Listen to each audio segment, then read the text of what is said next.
네, 귀한 하루 주셨습니다.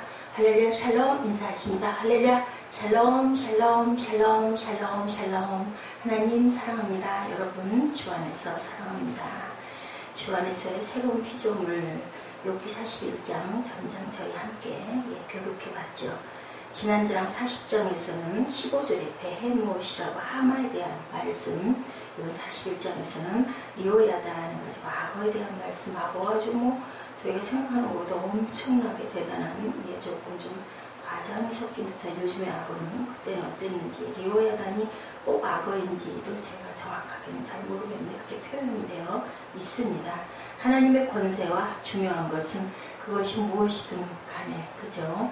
악어같이 딱딱한 그런 껍질을 싸고 있는 아주 대단한, 또 우리 태초로 갈수록 이 동물들이 더 지금보다 용맹하고 사나웠다고도 하죠. 지금 많이 그게 퇴화되기도 했습니다. 중요한 건 하나님의 권세와 우주적인 주권을 여기서 나타내고 있죠.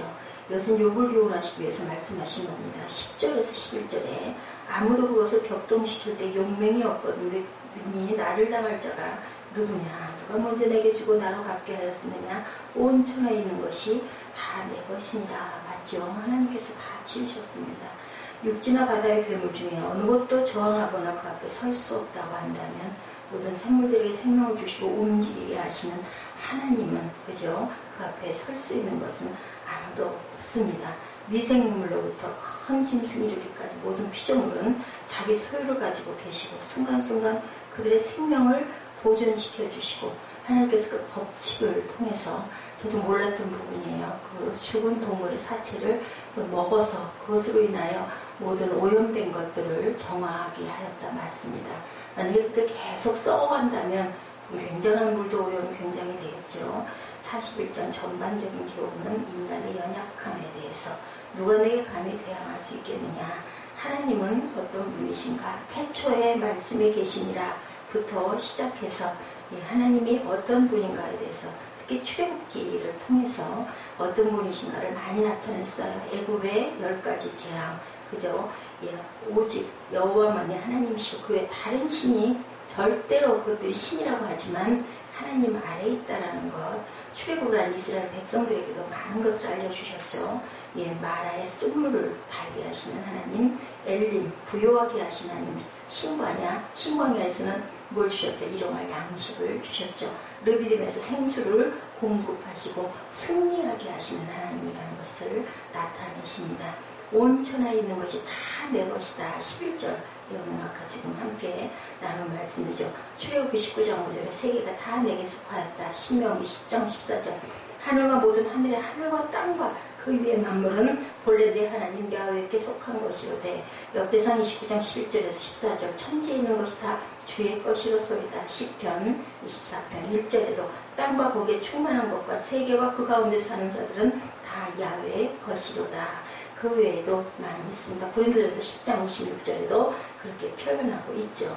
하나님의 나를 하나님의 기부로, 도구로 잘 사용하여 주옵소서가 가장 중요하다.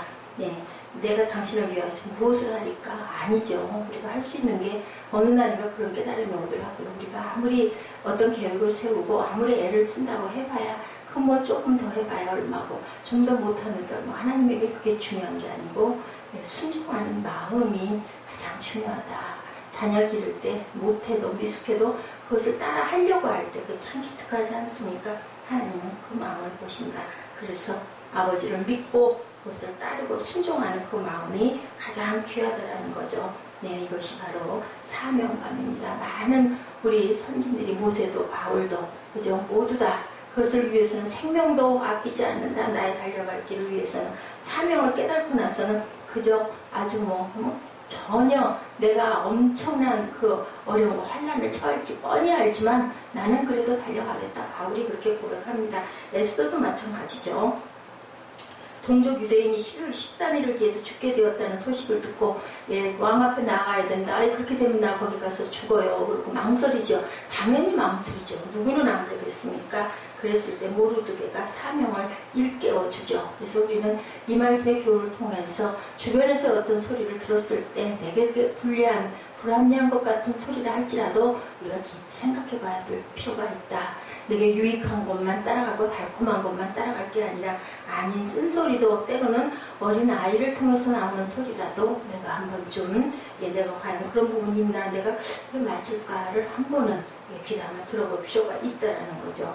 에스더가 그걸 깨닫죠. 그리고 죽으면 죽으리라 합니다. 그 대신 모든 백성들에게 나를 위해 기도하여 달라. 3일 동안 나는 금식하고 기도하고 죽으면 죽으리라로 나아가겠다 해서 자기 민족을 구원하고 불임절이 만들어지는 역사가 있죠. 모세 또한 히브리서 11장 24절 이하에 믿음으로 모세는 장성하여 바로의 공주의 아들이라 칭함을 거절하고 도리어 하나님의 백성과 함께 고난받기를 잠시 죄악의 낙을 누리는 것보다 더 좋아하고 라고 표현이 되어 있습니다. 뻔히 알면서도 바울도 보라 이제 나는 심령의 매임을 받아 예루살렘으로 가는데 무슨 일을 만나는지 알지 못하느라 오직 성령이 각성에서 내게 증거하여 결박과 환난이 나를 기다린다 하시나 알려주셨어요. 성령이 너는 가면 결박과 환난밖에 없을 거야. 그래도 참아라. 왜냐면 죽을 일은 없다라는 거지. 끝까지 하게 하죠. 감옥에서도 또 하나 그 나중에 사택에 연금 상태로 있으면서도 다들 이제는 찾아옵니다. 그죠? 그래서 하나님의 나라를 증거하고 전파하다가 돌아가게 하죠. 또한 사도 요한 같은 경우는 나이가 100세가 되도록 넘도록 정확한 나이는 정확하게 모르지만 많은 글을 쓰고 그죠? 요한 1, 2, 3서까지 다 완성하고 가장 많은 최연장의 나이로 돌아가게 하는 거. 한 명은 꼭 안인숙 여사 그렇죠.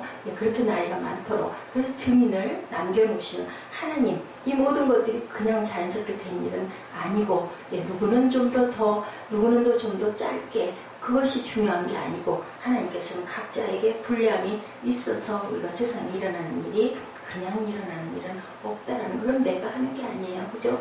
하나님이 나를 도구로 써주시는 것 그것이 영광이고 그것이 감사라는 거. 아버지를 모르다 달이 다 그런 사명들 가지고 태어났는데 모르다 끝내 기가 막히고 그저 안 보이고 가슴에 아무런 감동이 없이 돌아와서 그냥 그저 사망으로 가는 것보다는 얼마나 감사합니까? 그래서 주님도 말씀하셨죠. 내 뜻대로 마옵시고 아버지 뜻대로 할 수만 있거든 이 잔을 옮겨주옵소서. 육신을 입고 오셨기 때문에 어찌 두려움이 없었겠습니까? 어떻게 그게 그냥 기쁘기만 했겠습니까? 마음의 부담으로도 왔겠지만 계속 기도를 통해서 그것을 감행하고 결행해 나가는 예수님. 그래서 예수님의 그 사명은 우리를 위해서 돌아가시기 위해서 오신 분이라는 걸 우리가 늘 생각합니다.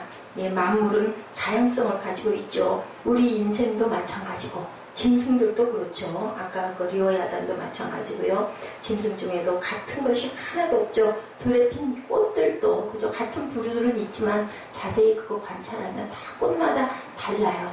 자연스럽게 만들어진 것들은 정말 그 조화로움이 아름답고 인공은 어때요? 다 찍어낸 것이기 때문에 얼핏 봤을 때 우리 보면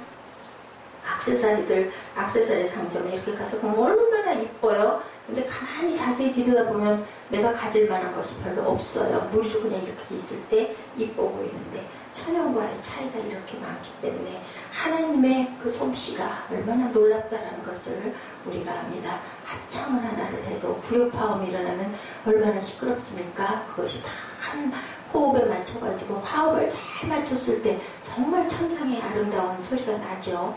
본문 12절에 내가 악어의 지체와 큰 힘과 훌륭한 구조에 대해서 잠잠치 아니하리라. 하나님께서 말씀하시죠. 악어든 용이든 고상한 군무와 마찬가지로 찬탄을 받을 만한데 우리는 보면 징그럽잖아요. 아유 난 저거 싫어. 지렁이 보면 얼마나 싫어합니까? 근데 하나님께서 만드신 분은 그것이 너무나 아름답게 보인다.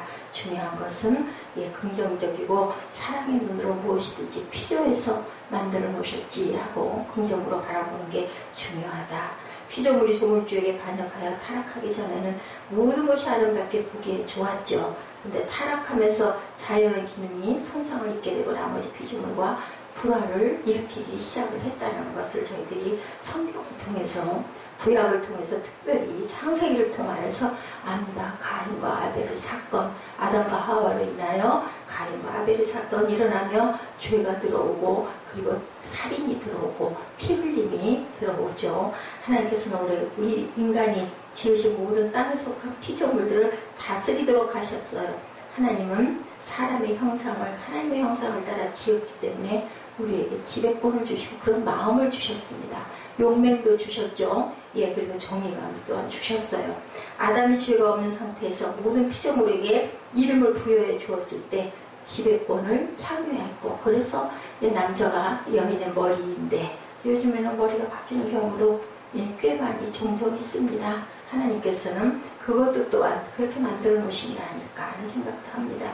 그 지배권은 둘째 아담이신 예수 그리스도에 의해서 다시 회복을 시키시죠. 그냥 줄일 수 없기 때문에. 아담이 낙원에서 들짐승과 함께 있었던 것처럼 예수님도 광야에서 40일 동안을 들짐승과 함께 지내셨죠. 다니엘이 다리오 왕 이외에 누구에게든지 기도하면 사자굴에 던져진다라는 거 알면서도 열어놓고 동창 열어놓고 기도했죠. 그리고 예배했죠. 그래서 또 잡아먹힐 뻔한 그러한 위험에서도 하나님께서는 끝내 건져주시죠. 왜냐하면 얼마나 충성스럽고 얼마나 정말 대단합니까? 얼마나 대단합니까? 돌아가게 할 수가 없죠. 회백의 상태에서 일어날 수 있는 일에 대표적인 것들을 보여주시죠. 다니엘을 잡아먹을 터인데 사자가 다니엘의 발 아래에 누워 있었다라고 나타나 있습니다. 이사야 11장 6절에서 8절에 그때에는 이리가 어린 양과 함께 거하며 표범이 어린 염소와 함께 눕고 송아지 어린 사자와 살찐 짐승이 함께 있어 어린아이에게 끌리며 암소와 곰이 함께 먹으며 그것들의 새끼가 함께 엎드리며 사자가 소처럼 풀을 먹을 것이며 젖 먹는 아이가 독사의 구멍에서 장난하며 젖된 아이가 독사의 굴에 손을 넣을 것이다. 물고 물리고 죽고 죽이는 일이 없을 것이라는 거죠. 이것은 이제 지나가고 새 것이 된다라는 겁니다. 우리 인간의 가장 큰 적, 계시록 20장 2절에 용을 잡으니 곧 옛뱀이요 마귀요 사단이다. 이 마귀가 우는 사자와 같이 두루 다니며 삼킬 자를 찾죠. 인류의 조상을 사단이 유혹을 합니다. 이래서 우리는 대적 마귀와 원수가 될 수밖에 없고 지금도 땅의 세상에 그 사단과 우리가 싸우기 위하여 환난과 공고를 겪을 수밖에 없는 세상입니다. 사납고 잔인하죠. 사람에게 불행을 일으키고 파멸을 가져오는 그러한 힘을 가지고 있습니다.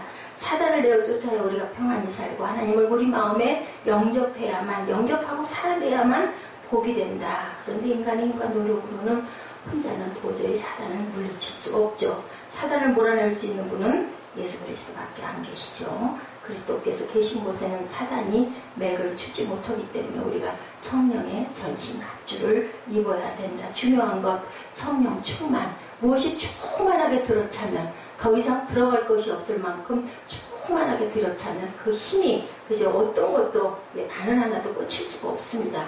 요한일서 2장 14절에 청년들아 내가 너희에게 쓴 것은 너희가 강하고 하나님의 말씀이 너희 속에 거하시고 너희가 흉한 자들을 이기었습니다. 청년이라는 그 푸르름을 상징합니다. 그죠? 용맹을 상징하죠. 충만을 상징합니다. 그렇기 때문에 흉악자를 이겼다. 강하고 하나님의 말씀이 중요한 것, 하나님의 말씀이 너희 속에 거하면입니다. 여기도 15장 포도나무 요한복음 15장 말씀 똑같은 말씀이죠.